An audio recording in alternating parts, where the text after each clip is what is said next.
Assalamualaikum warahmatullahi wabarakatuh. Hai semua, perkenalkan kami dari kelompok 3 yang beranggotakan saya sendiri, Ria Ariasta Putri dan Rifa Herianti. Pada kesempatan kali ini, kami akan mempresentasikan materi hasil diskusi kami yang berjudul Mencegah dan Mendeteksi Fraud. Nah, sebelum kita membahas bagaimana cara mencegah dan mendeteksi fraud, sebelumnya kita harus tahu apa itu fraud. Fraud merupakan suatu tindakan ilegal atau melawan hukum yang ditandai dengan tipu daya, penyembunyian atau pelanggaran kepercayaan dengan maksud untuk mendapatkan keuntungan pribadi atau kelompoknya yang secara langsung merugikan pihak lain. Apa sih tujuan dilakukannya upaya pencegahan fraud? Yang pertama yaitu mencegah terjadinya fraud secara nyata pada semua lini organisasi. 2. Mengidentifikasi kegiatan yang berisiko tinggi dan lemahnya pengendalian. 3. Melakukan tuntutan dan penjatuhan sanksi yang setimpal atas perbuatan curang pelaku.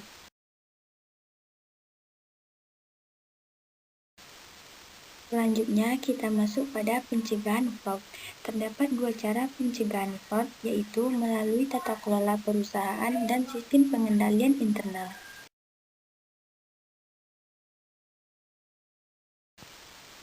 Untuk yang pertama, melalui tata kelola perusahaan.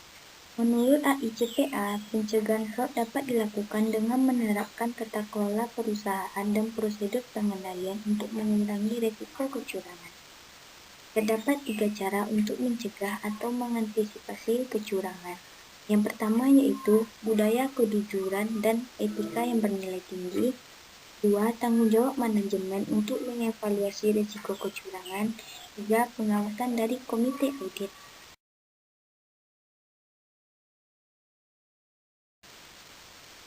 Untuk penjelasan lebih lengkapnya mengenai budaya kejujuran dan etika yang bernilai tinggi, terdapat 6 elemen untuk menciptakan budaya tersebut. Yang pertama, teladan dari pemimpin. Manajemen dan dewan direksi bertanggung jawab untuk memberikan teladan dalam perilaku yang beretika. 2. Menciptakan lingkungan kerja yang positif. Lingkungan kerja yang positif dapat menciptakan moral pegawai yang lebih baik sehingga akan mengurangi kemungkinan dilakukannya kecurangan. Misalnya, tidak membuat tekanan yang berlebihan pada pegawai dan menyimpang dari kebijakan pengendalian, di mana secara tidak langsung dapat mendorong karyawan mengabaikan pengendalian. 3. Mempekerjakan dan mempromosikan pegawai tetap. Artinya, perlu adanya kebijakan pemilihan yang efektif terkait dengan penempatan orang-orang yang nantinya akan memegang posisi-posisi penting. 4. Pelatihan. Maksud pelatihan di sini terkait dengan pemahaman mengenai kecurangan dalam perusahaan sesuai dengan tanggung jawab. 5. Konfirmasi. Para pegawai diminta untuk membuat pernyataan bahwa mereka memahami ekspektasi perusahaan dan telah mematuhi kode etik serta mewaspadai segala bentuk pelanggaran, sehingga dengan konfirmasi ini dapat membantu peningkatan kebijakan kode etik. 6. Disiplin. Disiplin di sini menyangkut penyelidikan menyeluruh atas semua pelanggaran beserta penanganannya.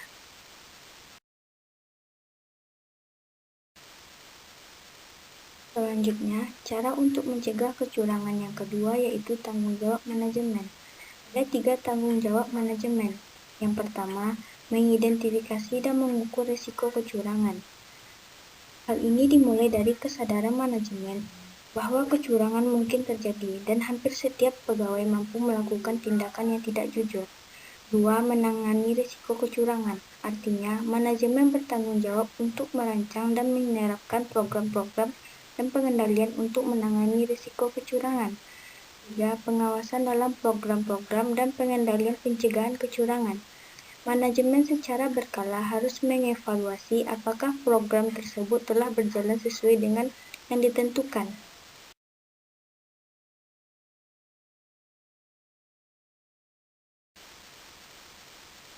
Cara ketiga untuk mencegah atau mendeteksi kecurangan melalui tata kelola perusahaan yaitu pengawasan dari komite audit. Peran komite audit dalam mencegah terjadinya fraud yaitu 1. Membantu mengidentifikasi ketidakpastian finansial. 2. Meminta dan memantau perbaikan berkelanjutan dari rekomendasi auditor. 3. Mengevaluasi kualifikasi, independensi, dan kinerja auditor baik internal maupun eksternal. 4. Menelaah kemampuan sumber daya auditor dan mengkomunikasikan dengan terbuka.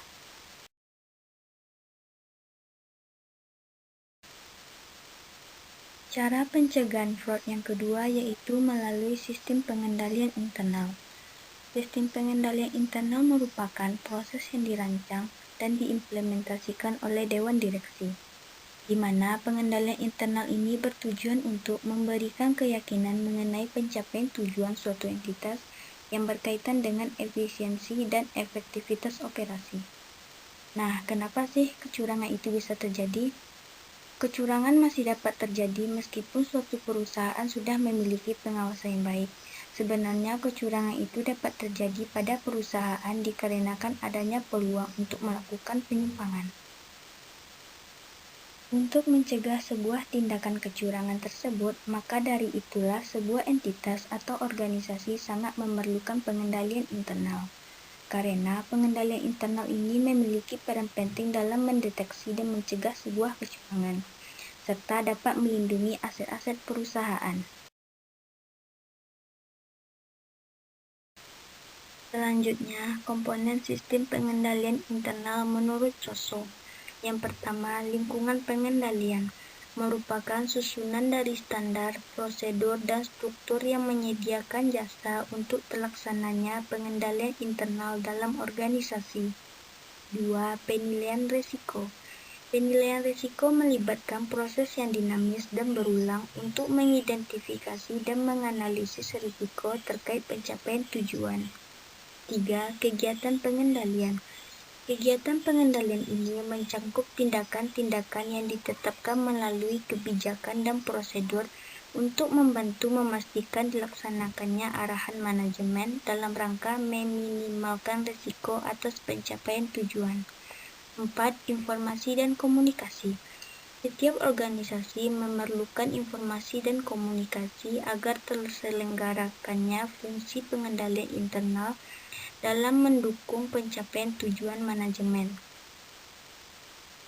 Manajemen harus memperoleh atau menghasilkan dan menggunakan informasi yang relevan dan berkualitas, di mana informasi ini digunakan untuk mendukung komponen pengendalian internal lainnya. 5. Kegiatan pemantauan. Kegiatan pemantauan ini mencangkup evaluasi berkelanjutan, evaluasi terpisah, atau kombinasi keduanya yang digunakan untuk memastikan masing-masing komponen pengendalian internal ada dan berfungsi sebagaimana mestinya. Baiklah, saya Rifa Hedanti akan melanjutkan pembahasan dari rekan saya Ria Aresta Putri. Pembahasan yang kedua yaitu mendeteksi fraud atau kecurangan. Dalam melakukan pendeteksian terhadap kecurangan, tentunya tidak dapat dilepaskan dari pengetahuan tentang hal-hal yang menjadi pemicu terjadinya kecurangan, dan siapa atau pihak mana yang kemungkinan dapat melakukan kecurangan tersebut. Hal ini sangat perlu diketahui oleh pihak yang mendapat tugas untuk melakukan pendeteksian kecurangan, karena dengan mengetahui faktor pemicu terjadinya kecurangan tersebut dan siapa atau pihak mana yang dilakukan akan menjadi lebih terarah. Secara umum, hal-hal yang menjadi pemicu terjadinya kecurangan, baik yang dilakukan oleh seseorang ataupun sekelompok orang, dapat dirangkum dalam kata GON, yang merupakan singkatan dari Greed, keserakahan, Opportunity, kesempatan, Need, kebutuhan, dan Exposure, pengungkapan. Di sini terdapat dua faktor yang mempengaruhi pendeteksian kecurangan. Yang pertama, faktor generik. Faktor ini berada dalam pengendalian organisasi perusahaan yang mencakup beberapa hal.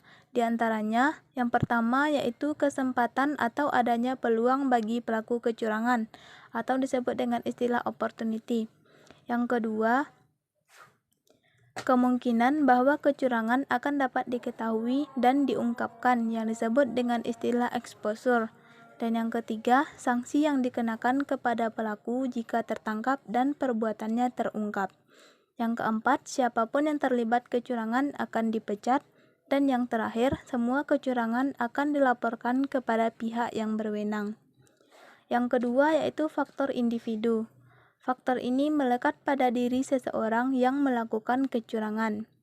Secara umum, faktor ini dapat dikategorikan menjadi dua, yaitu yang pertama, moral yang berhubungan dengan keserakahan, yang disebut dengan istilah greed. Keserakahan berhubungan dengan atribut seseorang. Bagaimana dengan atribut lainnya yang ada dalam diri manusia seperti kejujuran, integritas, loyalitas, dan sebagainya adalah sulit untuk mengetahui apakah seseorang memiliki atribut serakah ini atau tidak. Yang kedua, motivasi yang berhubungan dengan kebutuhan atau yang disebut dengan istilah need. Salah satu yang menjadi penyebab seseorang atau sekelompok orang melakukan kecurangan ini adalah berhubungan dengan kebutuhan ekonomi. Adapun tujuan utama dari pendeteksian kecurangan ini adalah untuk membantu perusahaan dalam menciptakan suasana sehat dan menguntungkan di dalam lingkungan perusahaan dengan mencegah terjadinya kerugian akibat kecurangan.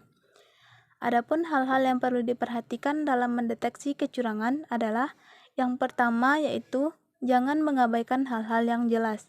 Hal ini untuk menghilangkan kesan bahwa penyelidikan terhadap kecurangan selalu merupakan aktivitas kompleks, padahal dalam prakteknya tidak selalu seperti kesan tersebut. Yang kedua, berikan perhatian pada penyimpangan yang terjadi. Jangan selalu mencari penyelesaian yang kompleks dan mulailah dengan mencari penyelesaian yang paling sederhana. Yang ketiga, lakukan konsentrasi pada titik yang paling lemah dan sederhana di dalam kecurangan. Yang keempat, pendeteksian dan pencegahan kecurangan merupakan aspek rutin dan bukan hanya dilakukan sekali. Yang kelima, sumber daya dan kemampuan harus dialokasikan secara khusus untuk melakukan tugas tersebut. Yang keenam, mendeteksi kecurangan berarti kerja keras. Dan yang terakhir, kecurangan dapat lolos dari deteksi disebabkan tidak seorang pun ditugaskan untuk hal tersebut. Di samping itu, terdapat juga beberapa teknik dalam mendeteksi kecurangan. Di antaranya, yang pertama yang disebut dengan istilah Critical Point Auditing yang disingkat dengan CPA. CPA ini merupakan suatu teknik di mana melalui pemeriksaan atas catatan pembukuan, gejala suatu manipulasi dapat diidentifikasi.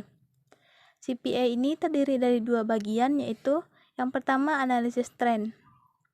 Pengujian ini terutama dilakukan atas kewajaran pembukuan pada rekening buku besar dan menyangkut pula pembandingannya dengan data sejenis dari cabang-cabang perusahaan. Adapun data-data yang dimaksud yaitu berupa rekening buku besar, neraca, dan anggaran. Yang kedua yaitu pengujian khusus. Pengujian khusus ini dilakukan terhadap kegiatan-kegiatan yang memiliki risiko tinggi untuk terjadinya kecurangan, yang mana kegiatan tersebut adalah pembelian, penjualan dan pemasaran, persediaan, dan yang kedua yaitu periksa jadwal pelaksanaan stock of name tahun lalu dengan cara meneliti setiap jenis barang dan kaitkan dengan kewajaran persediaan, perputaran, dan ruang penyimpangan yang tersedia. Selanjutnya, meneliti catatan kerja pengemudi perusahaan pada saat dilakukan inventarisasi. Yang ketiga, meneliti apakah terdapat pembayaran biaya pengangkutan untuk pihak ketiga pada saat inventarisasi. Dan yang keempat, verifikasi kebenaran barang dalam perjalanan. Istilah yang kedua disebut dengan Job Sensitivity Analysis atau disingkat dengan JSA. Teknik analisis kepekaan pekerjaan ini didasarkan pada suatu asumsi, yakni bila seseorang atau sekelompok karyawan bekerja pada posisi tertentu, peluang atau tindakan negatif kecurangan apa saja yang dapat dilakukan. JSA ini terdiri dari 4 bagian, yaitu yang pertama metode pendekatan, yang kedua pengawasan rutin, yang ketiga karakter pribadi, dan yang keempat tindak lanjut. Kita masuk ke poin yang pertama yaitu metode pendekatan. Di dalam metode pendekatan ini ada hal-hal yang harus diperhatikan, di antaranya adalah struktur organisasi, uraian tugas masing-masing pejabat yang ada dalam perusahaan, manual akuntansi dan formulir-formulir yang digunakan, dan pendelegasian wewenang. Yang kedua, pengawasan rutin. Suatu hal yang mudah bagi pelaku kejahatan dalam suatu perusahaan untuk beroperasi, bila mana manajer sibuk dengan tanggung jawab lain. Yang ketiga, karakter pribadi. Hal-hal yang harus diperhatikan oleh karyawan adalah kekayaan yang tidak bisa dijelaskan, pola hidup mewah, pegawai yang merasa kecewa atau tidak puas atas keputusan manajemen atau tidak naik-naik pangkatnya, sifat egois dari karyawan yang sering mengakibatkan instruksi atau prosedur, serta karyawan yang merasa dianggap paling penting. Dan yang keempat, tindak lanjut, di mana tindak lanjut ini merupakan hasil analisis yang akan memberikan gambaran tentang jenis pekerjaan mana yang mengandung risiko tinggi dan metode fraud yang bagaimana yang sebaiknya dapat diterapkan. Tindakan pendeteksian ini tidak dapat digeneralisir terhadap semua kecurangan. Masing-masing jenis kecurangan memiliki karakteristik tersendiri, sehingga untuk dapat mendeteksi kecurangan perlu kiranya pemahaman yang baik terhadap jenis-jenis kecurangan yang mungkin timbul di dalam suatu perusahaan. Terdapat gambaran secara garis besar pendeteksian kecurangan berdasarkan penggolongan kecurangan oleh ACFE. Yang pertama, kecurangan laporan keuangan atau financial statement fraud. Kecurangan dalam penyajian laporan keuangan umumnya dapat dideteksi melalui analisis laporan keuangan yang berupa analisis vertikal, di mana analisis vertikal ini merupakan teknik yang digunakan untuk menganalisis hubungan antara item-item dalam laporan laba rugi, neraca, atau laporan arus kas dengan menggambarkannya dalam persentase. Yang kedua, analisis horizontal. Analisis horizontal ini merupakan teknik untuk menganalisis persentase perubahan item laporan keuangan selama beberapa periode laporan. Yang ketiga, analisis rasio, di mana analisis rasio ini merupakan alat untuk mengukur hubungan antara nilai-nilai item dalam laporan keuangan. Yang kedua disebut dengan istilah asset misappropriation atau penyalahgunaan aset. Teknik untuk mendeteksi kecurangan-kecurangan kategori ini sangat banyak variasinya. Namun, pemahaman yang tepat atas pengendalian intern yang baik dalam pos-pos tersebut akan sangat membantu dalam melaksanakan pendeteksian kecurangan. Dengan demikian, terdapat banyak sekali teknik yang dapat digunakan untuk mendeteksi setiap kasus penyalahgunaan aset, di mana masing-masing jenis kecurangan yang dapat dideteksi yaitu melalui teknik analytical review, di mana maksudnya yaitu suatu review atas berbagai akun yang mungkin menunjukkan ketidakbiasaan atau kegiatan-kegiatan yang tidak diharapkan. Yang kedua, teknik statistical sampling. Maksudnya, sebagaimana persediaan, dokumen dasar pembelian dapat diuji secara sampling untuk menentukan ketidakbiasaan atau irregularities. Metode deteksi ini akan efektif jika ada kecurigaan terhadap satu atributnya, misalnya pemasok fiktif. Yang ketiga yaitu teknik vendor or outsider complaint, di mana maksudnya yaitu komplain atau keluhan dari konsumen, pemasok, atau pihak lain merupakan alat deteksi yang baik yang dapat mengarahkan auditor untuk melakukan pemeriksaan lebih lanjut. Selanjutnya yaitu site visit observation. Observasi ke lokasi biasanya dapat mengungkapkan ada tidaknya pengendalian intern di lokasi-lokasi tersebut. Dalam banyak kasus kecurangan, khususnya kasus pencurian dan penggelapan aset, biasanya terdapat 3 faktor. Yang pertama, ada satu tekanan pada seseorang seperti kebutuhan keuangan. Yang kedua, adanya kesempatan untuk melakukan kecurangan dan menyembunyikan kecurangan yang dilakukan. Yang ketiga, adanya cara pembenaran perilaku tersebut yang sesuai dengan tingkatan integritas perilakunya. Yang ketiga yaitu corruption atau korupsi. Sebagian besar kecurangan ini dapat dideteksi melalui keluhan dari rekan kerja yang jujur, laporan dari rekan kerja, atau pemasok yang tidak pas dan menyampaikan komplain ke perusahaan. Adapun orang-orang yang menerima dana korupsi terdiri dari the big spender, the gift taker, the odd couple, the rule breaker, the complainer, the genuine need. Sedangkan orang yang melakukan pembayaran mempunyai karakteristik sebagai berikut. Yang pertama, the sleazy factor, the to successful bidder, the poor quality, higher price, the one-person operation. Selanjutnya terdapat juga cara mendeteksi terjadinya kecurangan, yaitu yang pertama yaitu dengan cara memeriksa jajaran manajerial. Umumnya beberapa kasus kecurangan maupun penggelapan pada laporan keuangan seringkali melibatkan pihak di jajaran manajerial atau pengambil keputusan. Oleh karena itu, jajaran manajemen harus diselidiki dengan baik untuk mengetahui tujuan mereka melakukan kecurangan. Cara pendeteksi yang kedua yaitu dengan adanya keterkaitan dengan pihak eksternal. Dan yang ketiga, sifat organisasi. Sebuah kecurangan seringkali tidak terdeteksi karena adanya struktur organisasi yang digunakan untuk menyembunyikan kecurangan tersebut. Yang keempat, dengan cara memeriksa karakteristik operasional laporan. Untuk mendeteksi terjadinya kecurangan, kita bisa melakukan pemeriksaan beberapa laporan keuangan, mulai dari rekening pendapatan, aset, kewajiban, pengeluaran, hingga ekuitas. Selanjutnya, auditor internal. Auditor internal sering juga disebut dengan penilaian yang dilakukan oleh personil dalam organisasi yang memiliki kompetensi dalam meneliti catatan akuntansi perusahaan dan pengendalian internal dalam laporan. Dan yang terakhir yaitu auditor eksternal. Berbeda dengan auditor internal yang dilakukan oleh personil di dalam perusahaan, auditor eksternal ini dilakukan untuk meminta bantuan pihak luar